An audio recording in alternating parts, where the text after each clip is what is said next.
Hello दोस्तों, नमस्कार। मैं हूं ब्रजेन और एक बार फिर से आप सभी दोस्तों का मेरी इस लेक्चर सीरीज़ में बहुत बहुत स्वागत है। दोस्तों, इस समय मैं आपको बाल मनोविज्ञान की टेस्ट सीरीज़ दे रहा हूं जो आपकी परीक्षा के लिए बहुत महत्वपूर्ण है।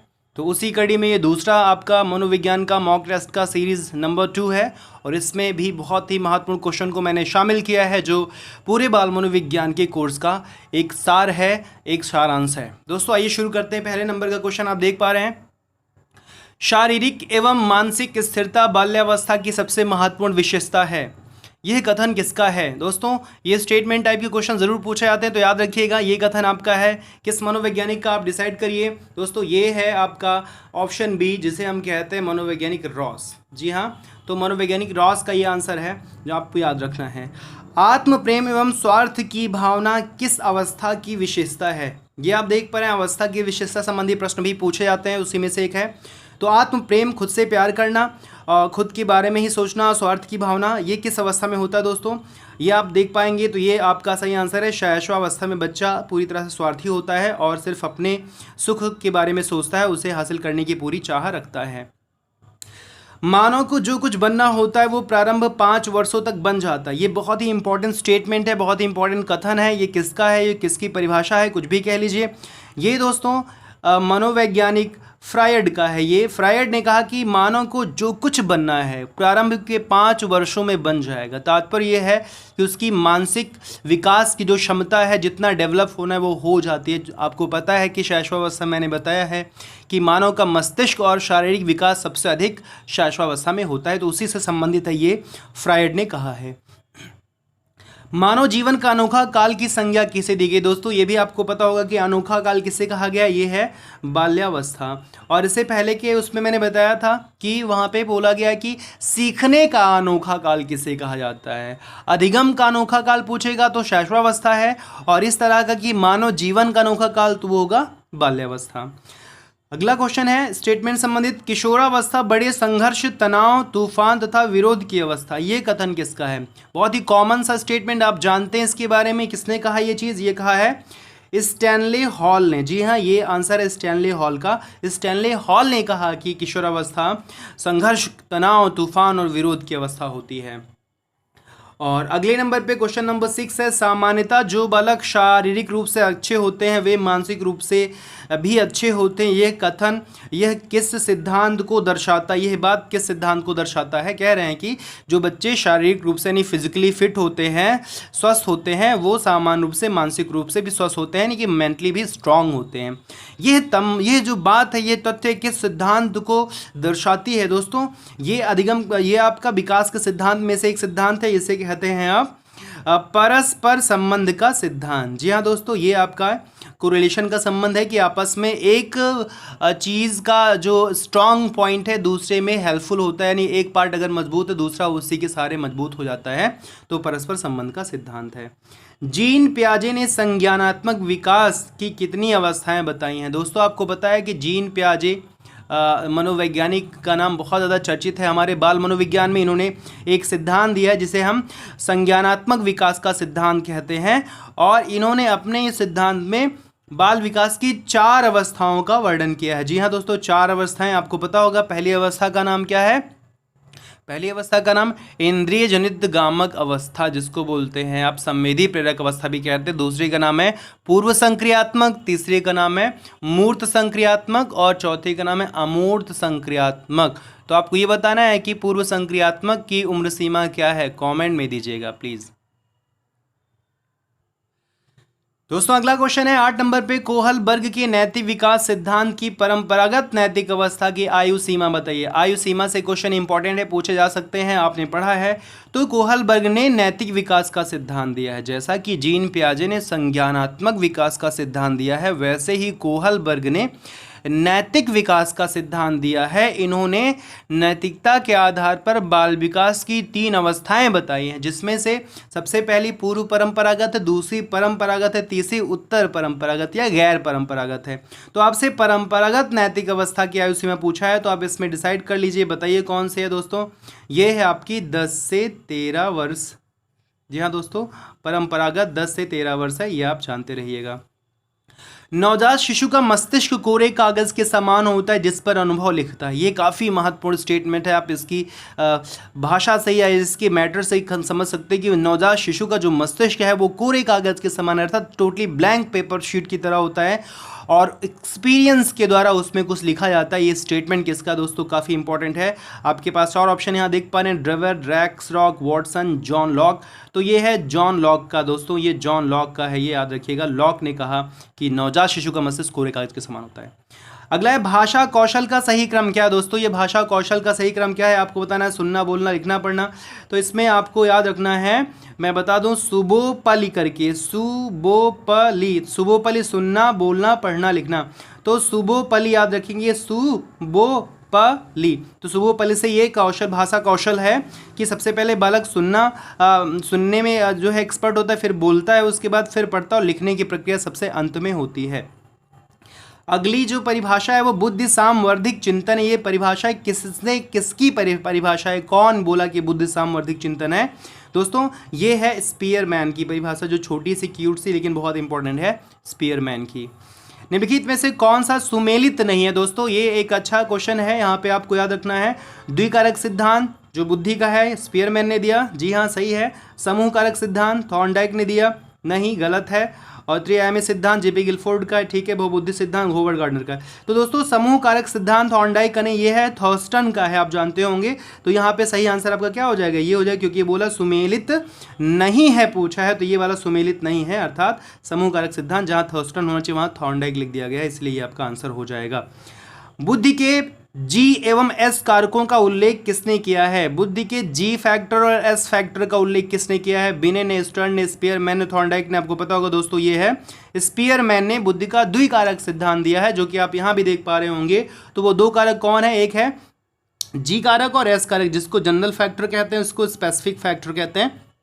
तो ये दो फैक्टर स्पीयरमैन ने अपनी बुद्धि के सिद्धांत में बताए हैं। अगला क्वेश्चन दोस्तों है, आप देख पा रहे हैं कि निम्न में से कौन सा बुद्धि का आयाम नहीं है? तो देखते हैं भाई, पाठ्यवस्तु, कंटेंट जिसको कहते हैं, संक्रिया, प्रोसेसिंग और अनुक्रिया, ये नहीं है, उत्पाद। ये तो दोस्तों आपको पता होगा कि बुद्धि का त्रिआयामी सिद्धांत दिया है, और किसने दिया है आप इसको बता सकते हैं, और आपको यहाँ भी देख पा रहे हो, यहाँ भी लिखा हुआ है मैंने, जेपी गिलफोर्ड, जी हाँ। तो कौन से तीन आयामी बुद्धि के? पाठ्यवस्तु है, संक्रिया है और उत्पाद है, यानी ये इस बुद्धि का आयाम नहीं है। तो आंसर आपका ये हो जाएगा अनुक्रिया। दोस्तों 15 नंबर पे जो क्वेश्चन है वो मूर्त बुद्धि का बालक निम्नलिखित में से क्या नहीं बनता है? दोस्तों नहीं वाले क्वेश्चन को बहुत ध्यान से पढ़ा करिए, क्योंकि अक्सर हम जल्दबाजी में गलत कर देते हैं, नहीं को देख नहीं पाते हैं। तो नहीं शब्द है तो बहुत आसानी से, सावधानी से करने की जरूरत है। तो कहा मूर्त बुद्धि का बालक क्या नहीं बनेगा? दोस्तों मूर्त बुद्धि को यांत्रिक बुद्धि के नाम से भी जानते हैं। तो मूर्तिकार बनेगा और मैकेनिक भी बनेगा, इंजीनियर भी बनेगा, जाहिर सी बात है लेखक नहीं बनेगा। सामान्यता ठीक है भैया, रेयर केस में बन भी सकता है, लेकिन सामान्य रूप से जो मूर्त बुद्धि का बालक होता है वो यंत्रों औजारों से संबंधित उसके अंदर बुद्धि होती है। वो मैकेनिक बन सकता है, मूर्तिकार बन सकता है, इंजीनियर बन सकता है, कोई भी ऐसी चीज़ जो मशीनों से संबंधित हो। लेकिन लेखक जो है अमूर्त बुद्धि का होता है। अमूर्त बुद्धि यानी कि जिसमें विचारों, चिंतन की प्रधानता हो। लेखक, कवि और दार्शनिक ये सब जो होते हैं वो अमूर्त बुद्धि के होते हैं, अमूर्त बुद्धि के ये होंगे। तो आंसर है लेखक। बुद्धि लब्धि के सूत्र MA/CA × 100 में CA का पूर्ण नाम क्या है दोस्तों? आप जानते हैं कि बुद्धि लब्धि का फार्मूला होता है मानसिक आयु बटे ये आपकी वास्तविक आयु है, और ये गुणे 100। तो दोस्तों CA का फुल फॉर्म पूछा है, इंपॉर्टेंट है, याद रखिएगा। Option complete age, changing age, chronological age और कंपेयर्ड एज। दोस्तों आपका यही आंसर है, क्रोनोलॉजिकल एज है, याद रखिएगा, ये पूछा जा सकता है। CA का मतलब है क्रोनोलॉजिकल एज, जिसका मतलब है वास्तविक आयु, जो हमारे शरीर की आयु होती है।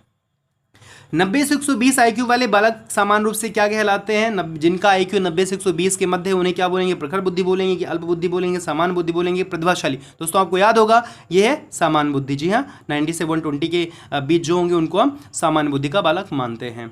मानव मस्तिष्क एक बर्फ की चट्टान के समान है जो कि अधिकांशतः छिपी रहती है। यह किस सिद्धांत को स्पष्ट करता है? दोस्तों ये मैंने बताया था अपने लेक्चर में, आपको याद हो तो ये जो है बहुत इंपॉर्टेंट दोस्तों, ये अभिप्रेरणा से रिलेटेड है। और ये आपका कौन सा ऑप्शन है, ये मनोविश्लेषणात्मक सिद्धांत। जी हाँ, साइको एनालिसिस का जो ये प्रिंसिपल है, ये थियरी है, उसमें बताया गया कि मानव का मस्तिष्क एक बर्फ की चट्टान के समान है जो अधिकांशतः छुपी रहती है।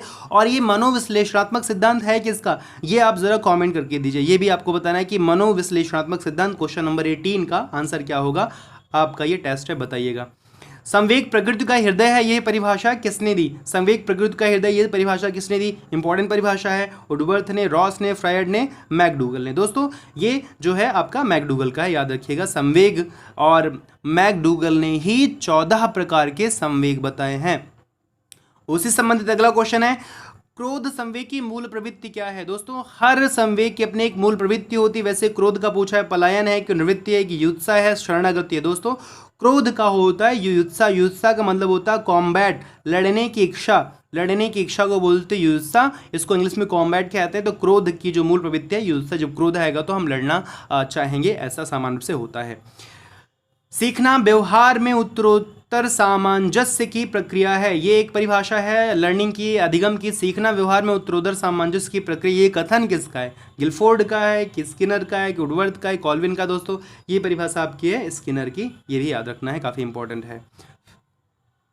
अगला है, थॉर्नडाइक ने अधिगम के कितने गौड़ नियम बताएं। दोस्तों आपको पता है कि थॉर्नडाइक ने अधिगम के नियम दिए हैं और उनमें से 3 मुख्य नियम हैं। बाकी कौन से नियम है, गौड़ नियम, वो है दोस्तों 5 गौड़ नियम दिए हैं। आपको याद होगा मैंने अधिगम के नियम को बाकायदा क्लियर किया है, तो वो 5 गौड़ नियम आपको याद रखना है। अधिगम ने स्किनर ने अधिगम के जो है लर्निंग के जो है 3 मुख्य नियम दिए हैं, जिनमें से पहला था आपको याद होगा तत्परता का नियम, प्रभाव का नियम, अभ्यास के नियम ऐसे है, और यहाँ पे और बाकी आपके 5 गौड़ नियम भी दिए हैं।